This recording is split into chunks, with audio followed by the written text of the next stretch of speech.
우리 오늘은 출애굽기 38장을 읽습니다. 크게 두 가지 성막의 기구를 우리가 기억해 주시기 바랍니다. 첫 번째는 번제단, 두 번째는 물두멍. 물두멍은 무엇으로 만든다고 했습니까?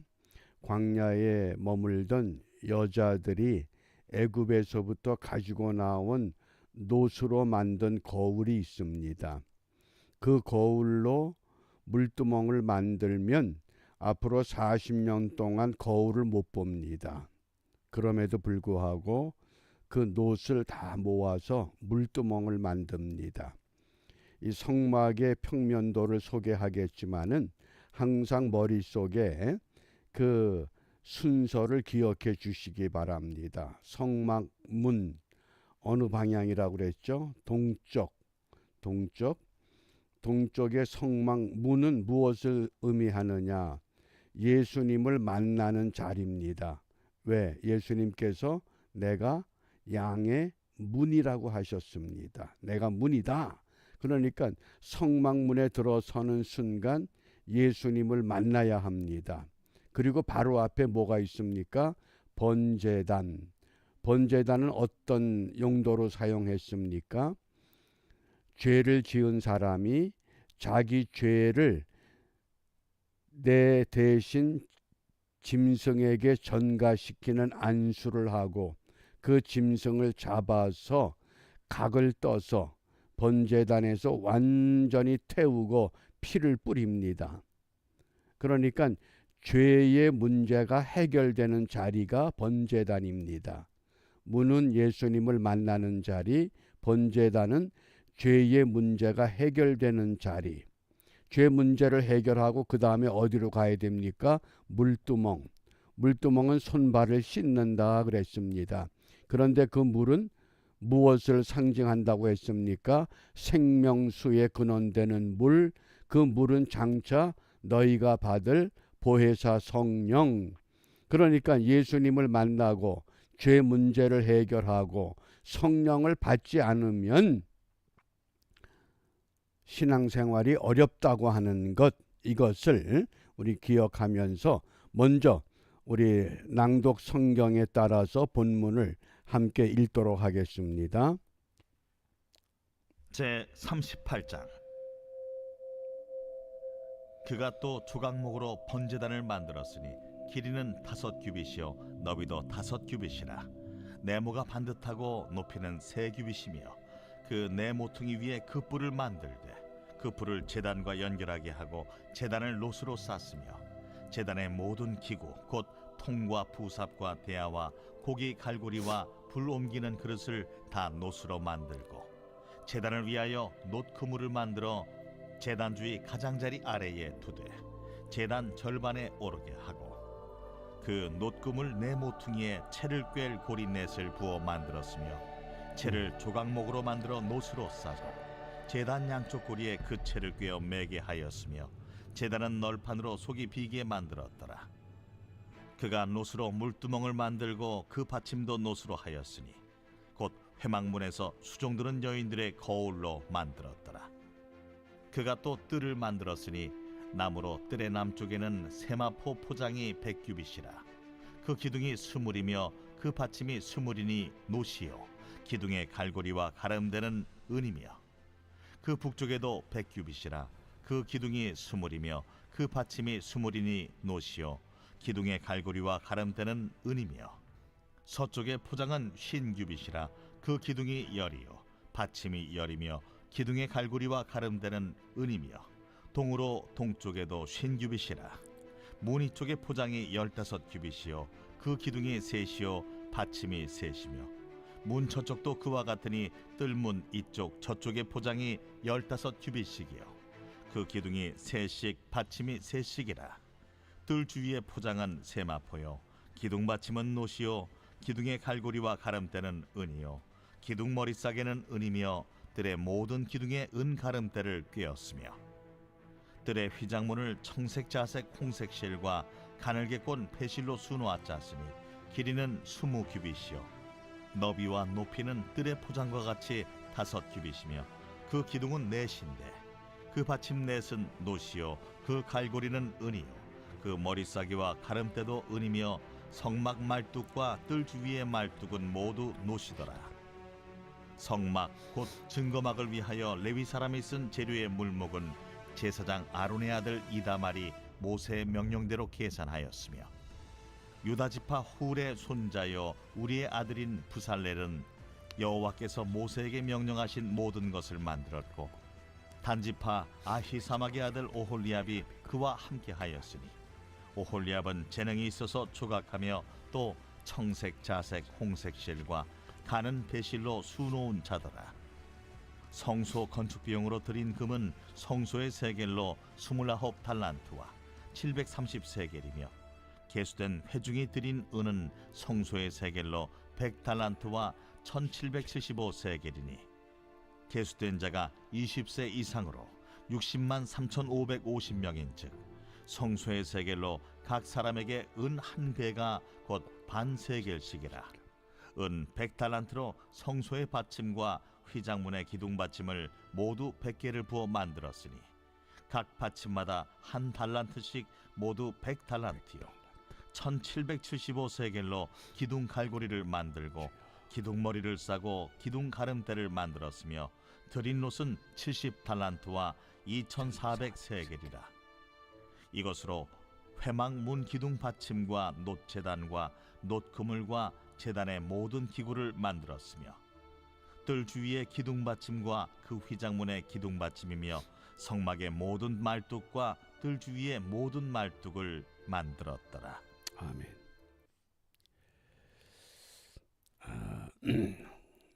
오늘 우리가 좀 집중적으로 관심을 갖고 함께 나눌 주제가 번제단.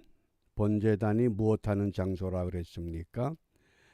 죄를 지은 사람이 자기 죄를 해결하기 위해서 짐승을 데리고 옵니다. 데리고 올 때는 동물, 짐승이지만은 내 죄를 동물에게 안수해서 전가시키면 그 짐승이 동물이 뭐가 됩니까? 제물. 동물이 제물로 바뀐 겁니다. 똑같은 동물이 죄가 전가됨으로 제물이 됐습니다. 그 제물이 나를 대신해서 번제단에서 죽어야 됩니다.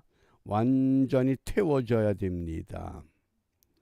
이러한 이 원리를 우리가 그 평면도의 그림으로 늘 연상하시면서 이스라엘 사람들의 교리 문답이 있습니다.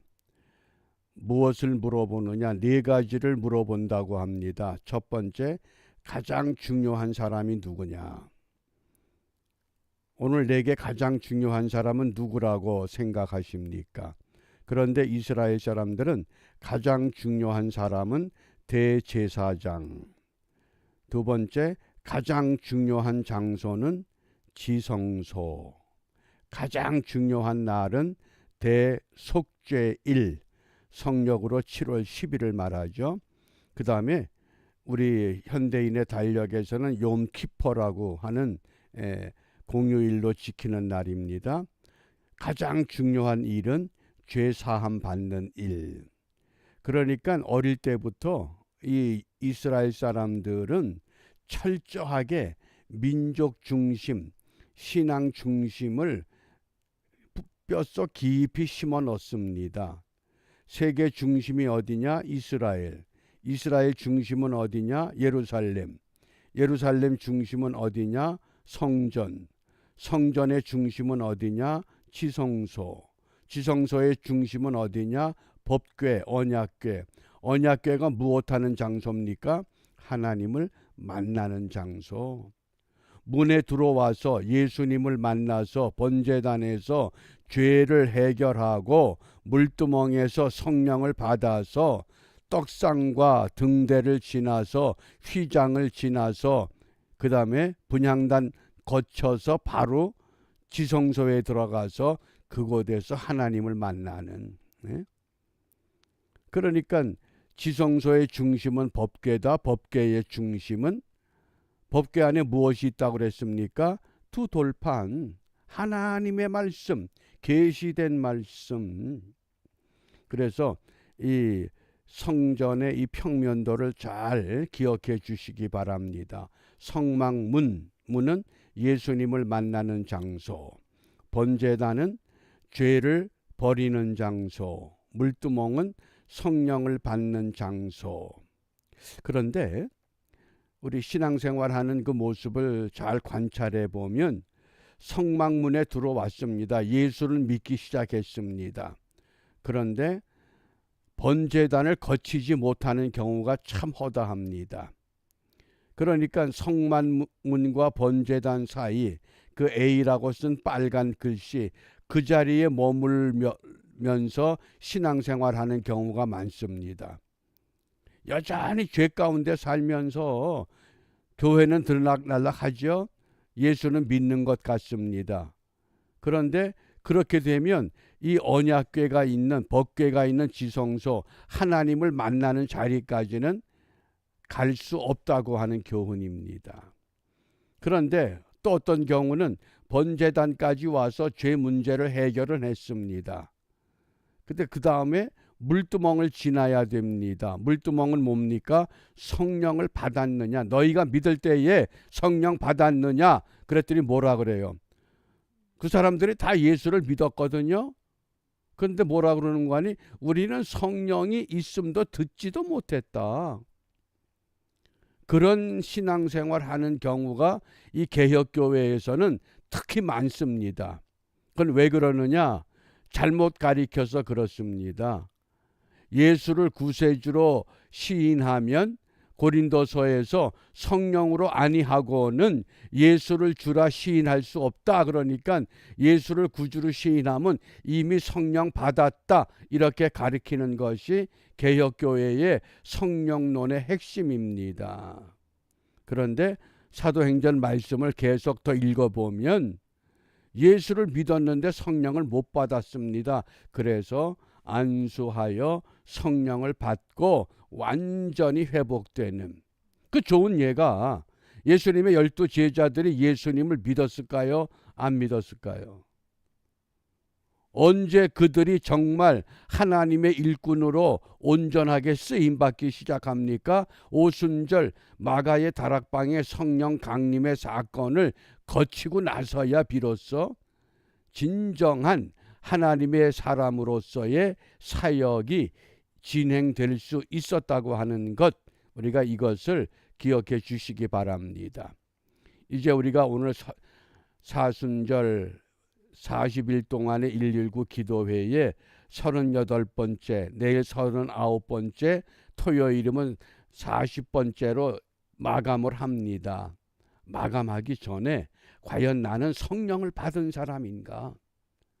나는 정말 성령의 사람인가? 이걸 좀 확인하고 이것을 회복할 수 있기를 우리가 함께 소망하며 기도해야 됩니다. 그래서 오늘 이 번제단이라고 하는 것 1절 말씀입니다. 1절 말씀 함께 읽습니다. 그가 또 조각목으로 번제단을 만들었으니 길이는 5규빗이요 너비도 5규빗이라 네모가 반듯하고 높이는 3규빗이며. 조각목은 무엇을 상징한다고 그랬습니까? 시띠나무, 한국에서 말하면 아카시아 나무과입니다. 조각목은 예수님의 인성을 상징합니다. 그 번제단을 안팎으로 금으로 다 둘러쌌다 그랬습니다. 그래서 정금은 하나님, 우리 예수님의 신성을 말합니다. 그래서 번제단을 만들었으니 길이는 5규빗, 너비도 5규빗. 이 5라고 하는 숫자 잘 기억하시기 바랍니다. 이 요한계시록을 읽다 보면 이 숫자에 대한 신앙이 있는데 수에 관계된 신앙을 게마트리아라고 합니다. 이 게마트리아 수의 신비에서 5이라고 하는 수는 어떤 의미가 있느냐? 이것은 고통 또는 순교 또는 환난, 이것을 의미합니다. 그게 5라는 숫자입니다. 그러니까 예를 들어 보면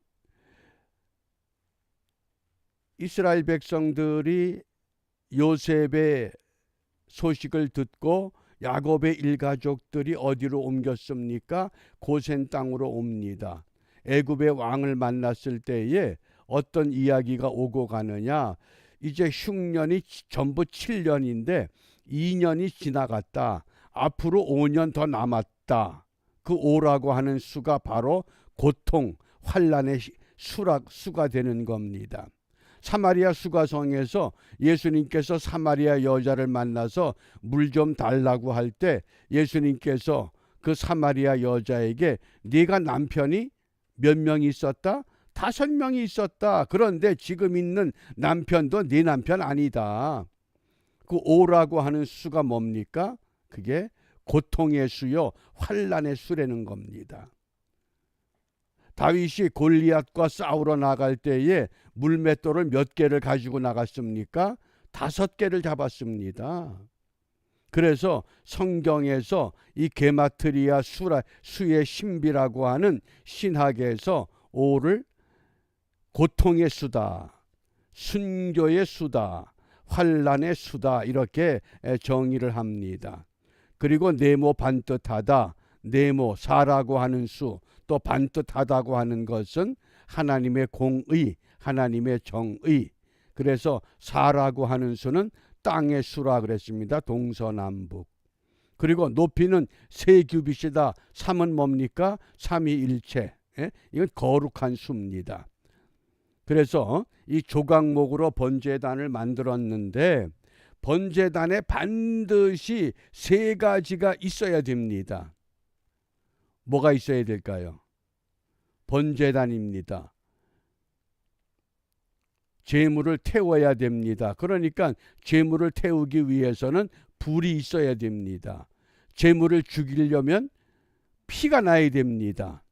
그 다음에 그 피를 어디에 바른다고 그랬습니까? 내 뿔에 피를 발라서 확인을 하는 겁니다. 이게 번제단의 3가지 특징입니다. 그러면 이 불과 피와 뿔의 의미를 좀 더 우리가 구체적으로 말씀을 통해서 함께 나눠보겠습니다. 우리가 성경에서 불은 보혜사 성령, 성령의 불 그러죠. 그래서 어떤 분들은 성령을 받을 때 막 뜨겁다 그럽니다. 속에서 불이 타오르기도 합니다. 레위기 9장 24절을 보면 불이 여호와 앞에서 나와 제단 위에 번제물과 기름을 사른지라 온 백성이 이를 보고 소리 지르며 엎드렸더라. 제단의 제물을 제사장이 불을 만들어서 태우는 것이 아니라 첫 번째 이 제단의 불은 하나님이 위에서부터 내려주신 불입니다. 그래서 레위 지파에게 명령했습니다. 이 불을 꺼치지 말아야 된다. 철저하게 불씨를 관리해야 됩니다. 그러면 이동할 때 어떡합니까? 이동할 때 불 담는 그릇에다가 불을 담아서 이동을 했습니다. 완전히 껐다가 또 이동해서 불을 켜는 것이 아니라.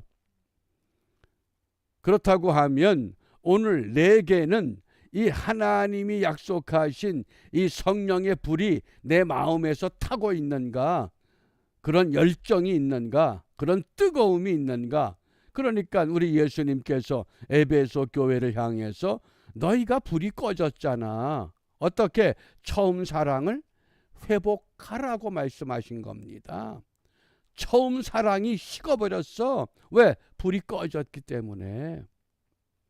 좀 더 확산하면 우리 교회 불이 있습니까? 어떻습니까? 불이 없으면 불을 다시 살려야 되는 겁니다. 그게 번제단의 가장 중요한 요소입니다. 첫 번째, 불이 있어야 된다. 그러니까 불이 있으면 뜨겁습니다. 불이 있으면 열심이 있습니다. 불이 있으면 사람들이 변화가 되기 시작하는 겁니다. 그 다음에 두 번째, 피가 있어야 됩니다. 피는 뭘 의미합니까? 주의 보혈 능력이 있도다. 주의 보혈. 그 어린 양에 우리가 찬송만 부를 것이 아니라 피는 분명한 용서가 약속입니다. 우리 잘 기억하고 있는 히브리서 9장 22절 말씀, 율법을 따라 거의 모든 물건이 피로써 정결케 되나니 피 흘림이 없은즉 사함이 없느니라. 불은 성령, 피는 용서. 그 다음에 세 번째, 번제단 네 모퉁이에 뿔을 만들어 세웠습니다. 그 뿔은 뭡니까? 거기에 피를 바른다고 하는 것, 제단의 뿔을 붙잡게 되면 죽을 죄인도 그 뿔을 잡고 있으면 죽이지를 못했습니다. 그러니까 생명이요, 구원이요, 죽어가는 영혼을 전도해서 하나님께로 이끌어내는 것, 그게 뿔의 역할입니다. 불과 피와 뿔이 있는 제단, 좀 더 구체적으로 말하면 불과 피와 뿔이 있는 교회, 불과 피와 뿔이 있는 신앙, 이것이 오늘 주님이 우리에게 고난주간의 일주일 동안 그저 십자가의 주님 생각하고 사는 것이 아니라 이것을 되찾아야 된다. 불을 되찾고 피를 되찾고 뿔을 되찾아야 된다. 시편 3편 8절입니다. 구원은 여호와께 있사오니 주의 복을 주의 백성에게 내리옵소서. 구원은 여호와 하나님이 주권적으로 갖고 계신다. 그 이스라엘 나라에 수도원이 상당히 많다고 합니다. 정확한 숫자는 잘 모르겠는데 이 독일에 가도 개신교 수도원들이 많습니다. 우리는 수도원 그러면 그 가톨릭 교회의 수도원만 생각하는데 구라파에 가면 이 개혁 장로교회가 수도원들을 많이 운영을 합니다. 거기에서 영성 훈련을 하는데 이스라엘에서 가장 오래된 수도원에 아주 그 우리에게 유익한 유래가 소개됩니다. 체리톤이라고 하는 수도원입니다. 체리톤. 대략 1600년 됐다는 수도원입니다. 아주 유명한 수도원입니다. 그렇게 크진 않습니다. 어느 곳에 있느냐, 예루살렘과 여리고로 가는 그 여정 중에, 그게 험한 산길이기 때문에 그 길을 가다 보면 당시에 이 굴들이 많다고 그럽니다. 그런데 그 굴에 도둑들이 숨어 있다가 사람이 지나가면 그 사람을 붙잡아서 굴 속으로 데리고 와서 죽여서 묻고 모든 걸 다 빼앗는 그런 일이 자주 있었던, 성경에도 나오는 사건입니다. 그런데 한날은 어느 도둑이 두 사람이 굴 속에 숨어 있다가 보니까 웬 한 사람이 지나갑니다. 쫓아가서 그 사람을 이제 붙잡아서 굴 속으로 데리고 왔습니다. 그런데 또 보니까 또 한 사람이 지나가더래요. 그래서 이 사람을 묶어놔야 되잖아요. 손을 뒤로 묶어놓고 입에 재갈을 물려서 말을 못하게 하고, 그러곤 두 사람이 내려가서 또 한 사람을 붙잡아 왔습니다. 그런데 먼저 굴 속에 붙잡혀 있던 이 사람이 가만 눈은 안 가렸으니까 웬 독사 한 마리가 굴 속으로 들어오더니 이 사람들이, 도둑들이 마시기 위해서 포도주를 담가 놓은 술독이 있는데 술독에 들어갔다가 나오더래요. 그러니까 독을 쏘놓고 나온 거예요. 그런데 이 도둑이 또 한 사람을 잡아가지고 와서는, 야, 오늘은 재수가 좋은 날이다. 두 탕이다, 두 탕. 하루에 한 탕 하기도 힘든데 이렇게 기분 좋은 날 우리 먼저 술이나 한 잔 마시자. 그러고 그걸 마시려고 그러니까 먼저 붙잡혔던 사람이 막 용을 쓰면서 그거 먹으면 안 된다고, 독사가 거기다 독을 집어넣었다고. 근데 말을 못 하잖아요. 입에 재갈을 물려놨기 때문에. 그러니까 저놈이 죽으려고 용을 쓰는구나 그러면서 그 술을 다 마셔버렸대요. 어떻게 됐어요? 도둑들이 그걸 마시고 거기서 죽었다는 거예요. 그러니까 이제 이 두 사람이 서로 다 풀어주고 생각하기를, 야, 우리는 진짜 이게 하나님의 은혜로 살았다. 얼마나 좋으냐. 그리고 거기를 떠나질 않았대요. 우리는 조금 전에 분명히 죽었어야 되는데 죽지 않고 살았으니 덤으로 사는 인생 아니냐. 우리 여기서 덤으로 살자. 그리고 도둑이 거주하던 굴 속에서 덤으로 사는 두 사람이 서로 의지하고 거기서 서로 협력하면서 생활하는데 시간이 지나면서 소문이 나기 시작했대요. 사람들이 그곳에 와서 같이 지내다 보면 그 사람들의 모습을 통해서 덤으로 사는 인생인데 하나님은 아닌데 하나님의 음성이 들리고, 예수님은 아닌데 예수님의 사랑이 보이고, 성령님은 아닌데 성령의 역사가 나타나고, 그렇게 해서 사람들이 하나둘 모이다 보니까 그게 수도원이 됐다는 거예요. 그게 유명한 체리톤 수도원의 유래입니다. 저와 여러분이 이미 죽었어 마땅한데 예수님이 나를 위해 대신 죽으셨기 때문에 지금 덤으로 살잖아요. 근데 덤으로 사는 인생인데 우리는 덤으로 살면서 체리톤 수도원의 수도사들 같은 생각을 한번 해봤냐 하는 거예요. 그저 문에 들어왔다, 번제단을 지나갔다, 물두멍이 있다, 있는 건 알지만은 그 있는 용도가 무엇인지를 우리가 모르고 살아왔다는 거 아닙니까? 사순절이 뭘까요? 왜 출애굽기를 읽게 하시면서 이 성막이라고 하는 것을 25장부터 31장에 말씀한 걸 또다시 오늘 우리에게 반복하시느냐? 이것은 그만큼 성막이 중요하다. 왜? 성막은 하나님을 만나는 장소, 예수님을 만나는 장소, 성령의 은사를, 성령의 은혜를 체험하는 자리가 되어야 한다. 오늘 정말 우리 교회가, 파트리스가 이런 은혜가 살아 역사하는, 약동하는 교회인가?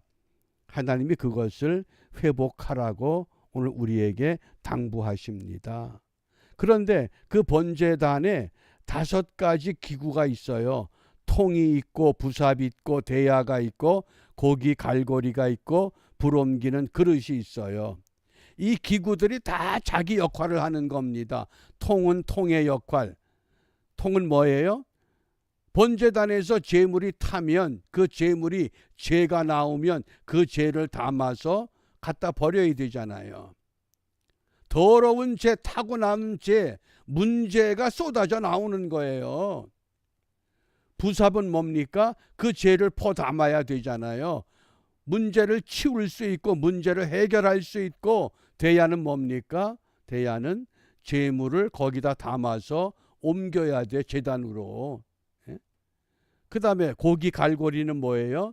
이 고기들이 흩어지지 않도록 갈고리로 딱 붙잡아서 한 덩어리 만들어 놓잖아요. 그 다음에 장막을 옮길 때 불을 옮겨야 되잖아요. 사람들이 제각기 다 자기 달란트가 있고 자기 할 일이 있는데 이것들이 정확하게 자기 역할을 바르게 감당하는 그때가 진정한 성막의 모습이요, 번제단의 모습이요, 물두멍의 모습이 회복된다고 하는 것을 오늘 우리에게 말씀하십니다. 그러므로 우리가 오늘 무엇을 기도하는가? 제가 이 말씀을 준비하다가 고린도후서 8장 19절 하반절에 우리의 맡은 은혜의 일로 우리와 동행하자. 서로 일을 가지고 동행하는 거지, 나하고 생각이 같다, 나하고 뜻이 같다, 나하고 취미가 같다, 마음이 같다, 그건 교회가 아니라고 하는, 제단이 아니라고 하는 거죠. 은혜의 일로 우리와 동행하자. 그래서 우리 기도가 분명해집니다. 우리 모든 성도들이 하나님이 주시는 은혜의 일로 하나로 동행하게 하옵소서. 하는 일은 다르지만은, 모습은 다르지만은, 삶은 다르지만은 하는 일이 주를 위한 일이기 때문에 동행이 가능하다고 하는 거예요. 그러기 위해서는 예수만 높이는 본분, 예수님의 마음으로 섬기는 본분, 이것을 적극적으로 이루어낼 수 있는 보혜사 성령이 오늘 저와 여러분들을 새롭게 되기를 우리에게 간구하고 소망합니다. 이런 기도를 하면서 오늘 38번째 날을 마무리 짓고 정말 이 사순절 119 기도회 시간을 통해서 주님이 내게 무엇을 원하시는가? 우리 한 사람 한 사람 자기 역할, 내게 주어진 일, 이것을 바르게 감당할 때 일이 우리 어렸을 때 그 국민학교 때 배운 동요 가운데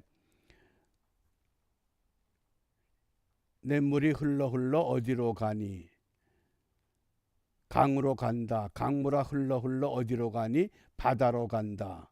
바닷물은 대양이 된다. 작은 것들이 모여서 거대한 하나님의 역사를 이루어낼 수 있다고 하는 우리가 확신을 갖고 이번 우리 사순절 기간이 우리 모두에게 있어서 주의 영으로 새로워지는 하나님의 은혜를 마음껏 누릴 수 있는 복된 기도회가 될 수 있기를 바랍니다. 기도하겠습니다.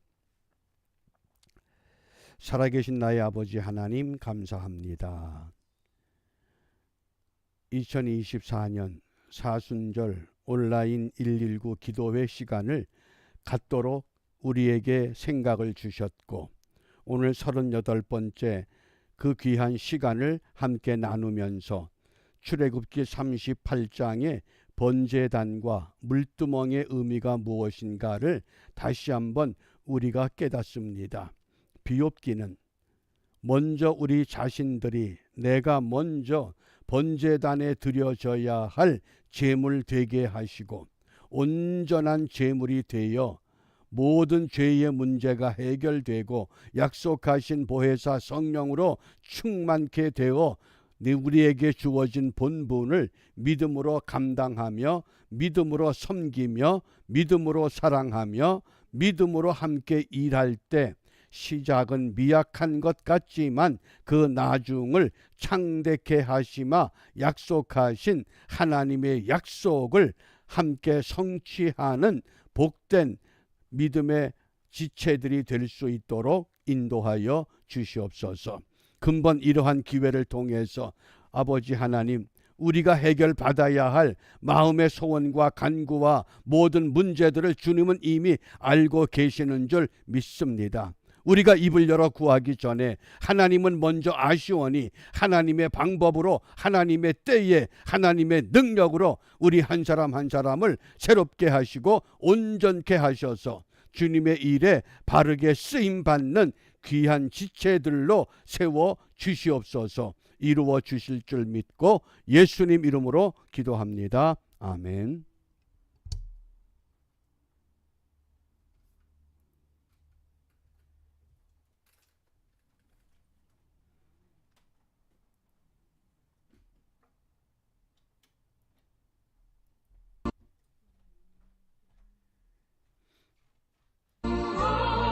새 생명 주옵소서. 반가운 빗소리 들려 산천이 춤을 추네. 봄비로 내리는 성령 내게도 주옵소서.